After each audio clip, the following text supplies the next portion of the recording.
안녕하세요. 꿈사랑 감정세탁소에 오신 것을 환영합니다. 책 소개를 하겠습니다. 나는 120살까지 살기로 했다. 인생 후반 나를 완성하는 기술이라는 소제목이 있습니다. 이 책은 일지 이승헌 지음이라고 되어 있고요. 한문화에서 펴냈습니다. 차례 1장 나는 120살까지 살기로 했다.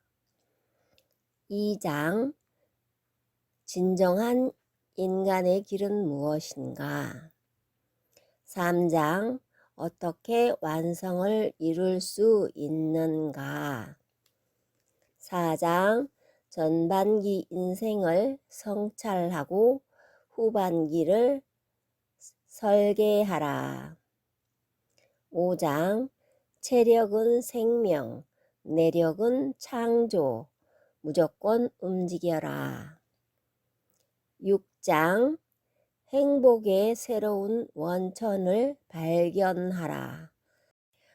7장 평화로워지려면 집착에서 자유로워져라. 8장 고독을 두려워하지 말고 즐겨라. 9장 내의 꿈과 희망을 주어라. 10장 지속적으로 자기 수양과 개발을 하라. 11장 나누고 베풀어라. 12장 자연을 가까이 하라. 13장 우리는 지구에 무엇을 남길 것인가? 이렇게 13장까지 되어 있습니다. 저는 제3장 어떻게 완성을 이룰 수 있는가를 읽어 드리겠습니다. 3장을 열면 왼쪽에 그림이 있고 하늘이 되다, 이런 그림이 재미있게 있습니다. 인생의 새로운 길 완성을 향해 가는 우리가 꼭 반추해야 할 중요한 지표가 하나 있다. 바로 죽음이다. 죽음의 순간에 나는 내 삶을 어떻게 느낄 것인가? 충만감 속에서 평화로울 것인가? 아니면 회한 속에서 두려워할 것인가? 죽음의 순간에 갖는 내면의 느낌이 자신의 삶을 종합한 결과라고 봐도 무방할 것이다. 우리가 인생의 후반기를 설계하면서 죽음을 미리 생각해 보는 이유는 부정적이고 비관적인 생각에 빠지려는 것이 아니다. 현재의 삶을 더 의미 있고 충실하게 만들기 위해서다. 죽음이 우리가 더 잘 살아갈 수 있도록 기준을 잡아주고 동기부여를 해주기 때문이다. 노년의 고민거리 중 가장 근원적이면서도 인생의 마지막 순간까지 끈질기게 따라붙는 것이 바로 죽음에 관한 것이다. 살아가면서 누구나 한 번쯤은 죽음이라는 문제를 생각해 보곤 한다. 하지만 노년에 떠올리는 죽음은 먼 미래나 일어날 추상적인 얘기가 아닌 바로 자신이 직면한 현실의 문제이다. 젊은 시절에는 자충우돌하며 험한 길도 가보고 순탄한 길도 가보면서 나름대로 자신이 선택할 수 있는 여지가 있었다. 하지만 죽음을 목전에 두었을 때는 이제는 더 이상 되돌아갈 길이 없는 막다른 골목에 들어선 느낌이 든다.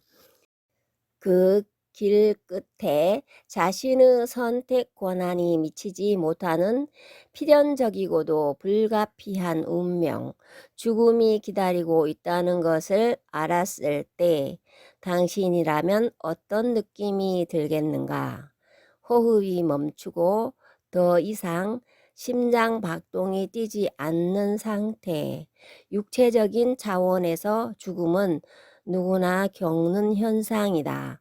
그러나 죽음이라고 해서 다 똑같은 것은 아니다. 호스피스 병동에서 죽어가는 사람들을 많이 지켜본 의사들과 간호사들에 따르면 어떻게 죽어가는지는 그 사람이 어떻게 살아왔는지와 밀접한 관련이 있다고 한다. 자신이 원하는 삶을 살지 못했다는 회환이 있는 사람은 대개 더 나쁘게 죽어간다.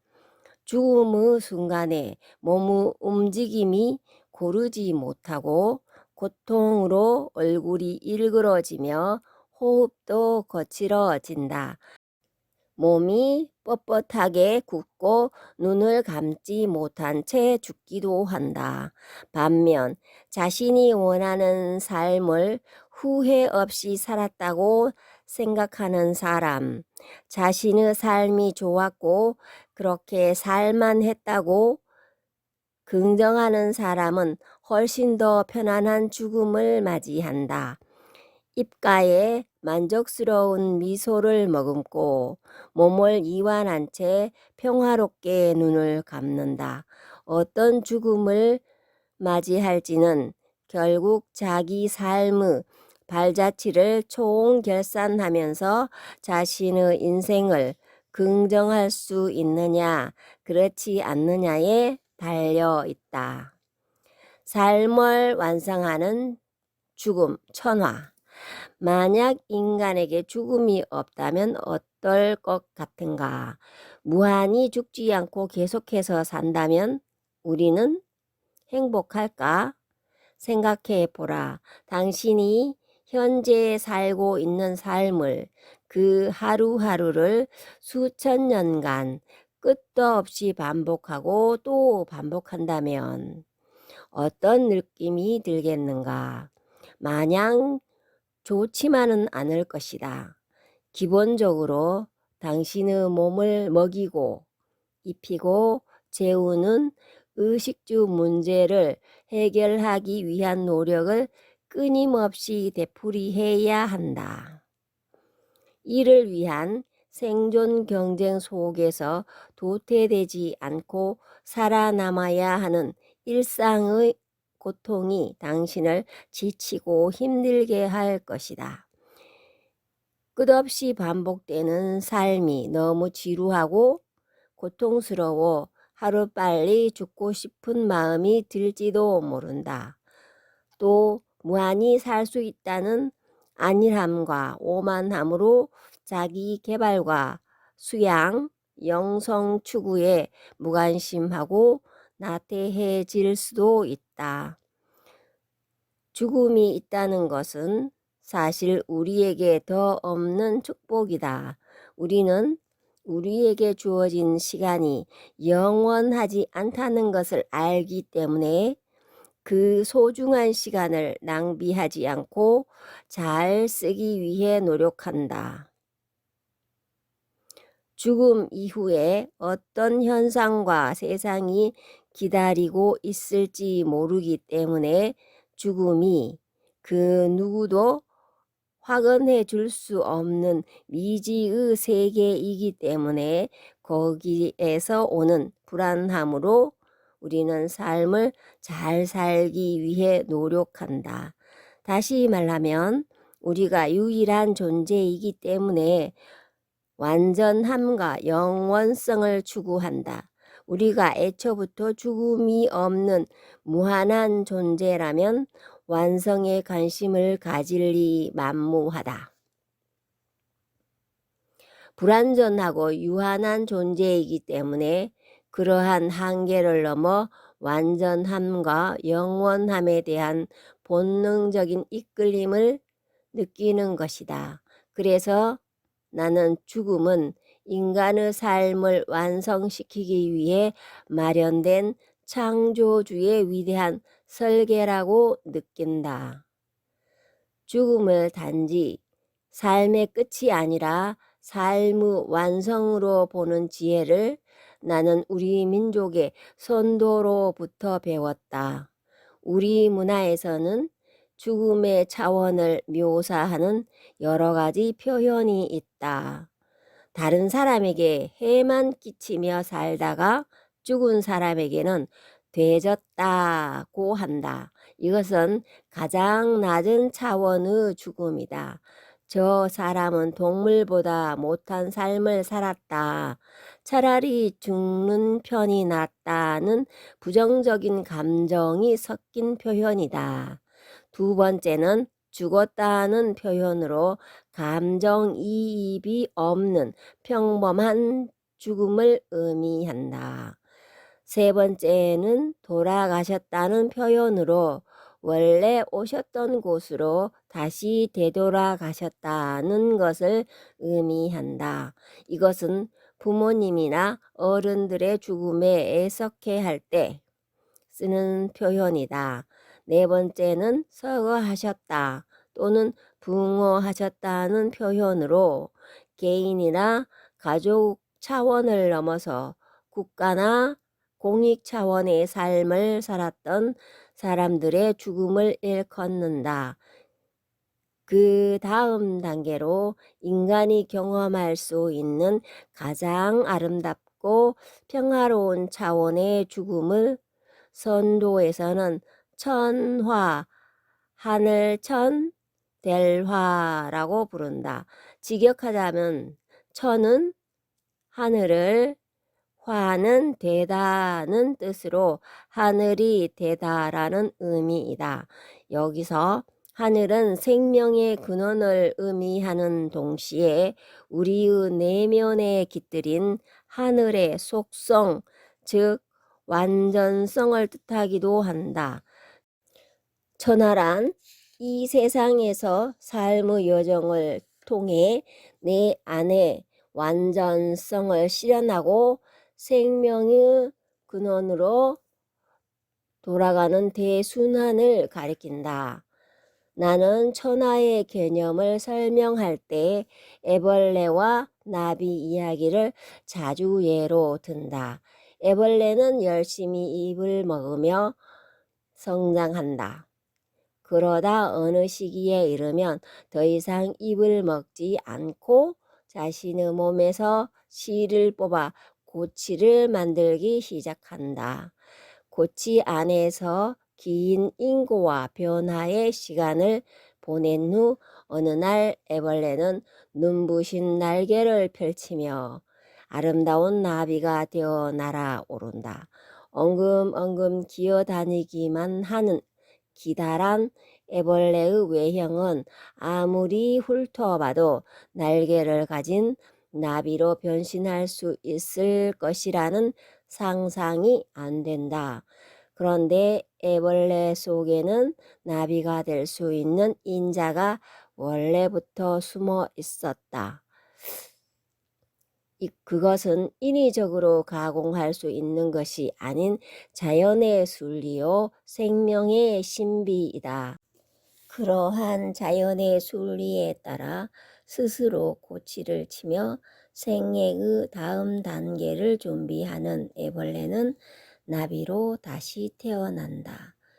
모든 애벌레가 나비가 될 수 있는 인자를 가지고 있는 것처럼 선도에서는 모든 인간은 완성을 이룰 수 있는 씨앗을 가지고 있다고 보았다. 그 완전함의 씨앗이 바로 영혼이다. 인간이 완성을 이룰 수 있는 가장 근본적인 이유는 우리가 육체만이 아니라 영혼을 지닌 존재이기 때문이다. 육체적인 삶은 아무리 많은 공을 들여도 결국 죽음과 함께 끝난다. 그래서 육체는 완성이 없다. 유한한 인간의 육체적인 삶을 넘어 무한한 영원성에 접근할 수 있는 것은 오로지 우리 영혼을 통해서이다. 당신이 성공을 넘어 완성의 가치를 추구하고자 한다면 죽음의 순간에 진정한 마음의 평화를 원한다면 스스로에게 이런 질문을 던져 보아야 한다. 나는 육체를 중심으로 하는 삶을 살 것인가? 아니면 영혼을 중심으로 하는 삶을 살 것인가? 물론 우리는 몸을 지닌 존재이기 때문에 운명적으로 영혼의 욕구뿐만 아니라 육체의 욕구도 돌보고 만족시켜야 한다. 중요한 것은 무엇이 중심인가? 무엇이 당신의 삶을 이끄는 동력이 되게 할 것인가이다. 저도 이제 60이 넘어서 이제 죽음을 생각합니다. 영혼의 삶을 살면은 죽을 때 천하할 수 있다는 선도에서 알려주는 그 정보가 저를 영혼의 삶을 살고자 하는 그런 선택을 하도록 이렇게 도와줍니다. 이 책을 읽으면서 가장 제가 깊게 와닿았던 부분이 바로 이 죽음에 대한 것입니다. 그래서 우리가 아무리 사회에 좋은 일을 하고 뭐 크게 서거했다, 붕어했다 하더라도 그분이 그 영혼의 삶을 살지 않으면 그 땅으로 돌아가는 거죠. 천하하지 않고. 저는 그렇게 생각합니다. 그래서 저는 제가 크게 이 사회에 엄청난 이바지를 하지는 않았지만 제가 영혼의 삶을 선택해서 현재를 산다면 저도 천하할 수 있다고 저는 믿습니다. 그래서 이 책을 소개하였습니다. 감사합니다.